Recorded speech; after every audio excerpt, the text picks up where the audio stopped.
नमस्कार, जय माता दी। मन्नू ज़िंदगी यूट्यूब चैनल में आप सभी का स्वागत है।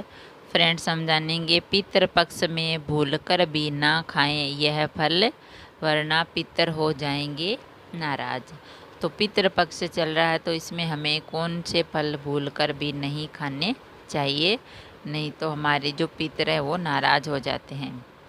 तो पितृपक्ष चल रहा है, 14 अक्टूबर को है सर्व पितृ अमावस्या है, और उसी दिन है जो पितृपक्ष समाप्त हो जाते हैं।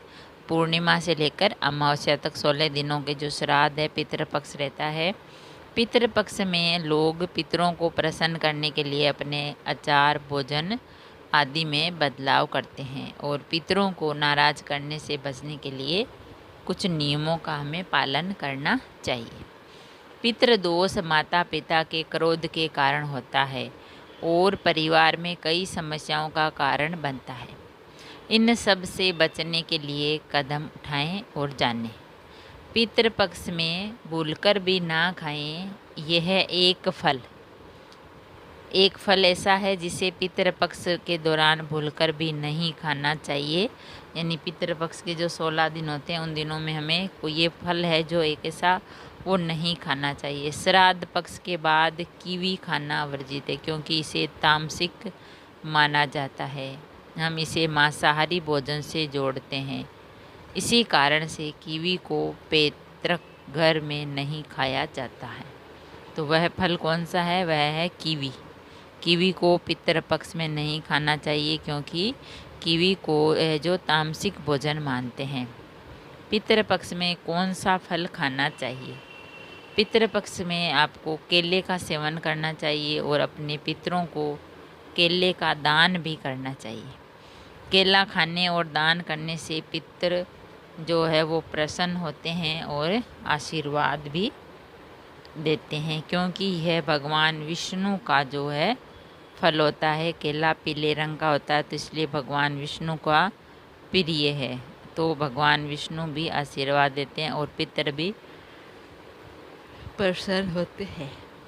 और भगवान विष्णु को केले का भोग लगाना चाहिए। केले के पौधे में श्री हरि का वास होता है, इसीलिए गुरुवार के दिन हम जो केले के पौधे की पूजा करते हैं उसमें पीली चीज़ों अर्पित करते हैं, चढ़ाते हैं और परिक्रमा करते हैं। तो केले के पेड़ में भगवान विष्णु का वास होता है, और पूजा करने से और हमें भगवान विष्णु का आशीर्वाद मिलता है। उनके आशीर्वाद से मोक्ष की प्राप्ति होती है और आत्मा को वैकुंठ में उनके चरणों में स्थान मिलता है।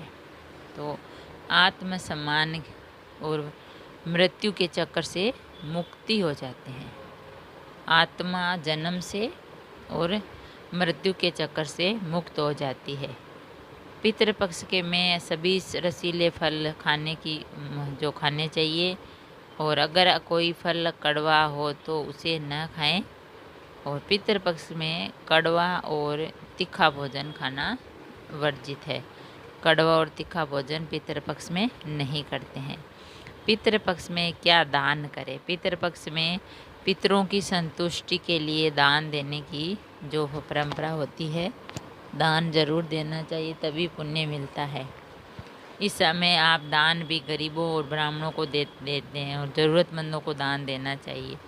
वह आपको पितरों को जो है प्राप्त होता है।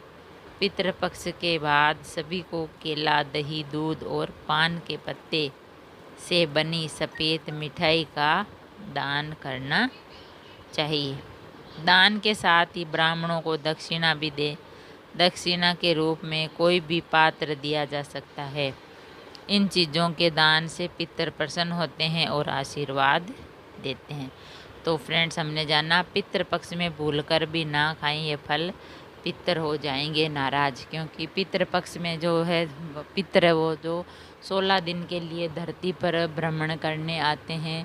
इसमें उनका हमें मान सम्मान करना चाहिए, और अपने हाथों से धर्म कर्म का है जो काम करना चाहिए। ब्राह्मणों को भोजन कराना चाहिए, और कीवी जो फल होता है उसका सेवन नहीं करना चाहिए, क्योंकि कीवी फल को तामसिक फल माना जाता है। और दान पुण्य करें, वो ब्राह्मणों को भोजन खिलाएं, ज़रूरतमंदों की मदद करें, तो हमें पुण्य मिलता है और पितरों का भी आशीर्वाद मिलता है। तो पितृपक्ष में भूलकर भी ना खाएं ये फल, पितर हो जाएंगे नाराज। अगर वीडियो अच्छा लगा तो लाइक और शेयर ज़रूर करें। ऐसे ही और वीडियो देखने के लिए, जानने के लिए, सुनने के लिए चैनल को सब्सक्राइब करें। थैंक यू, धन्यवाद।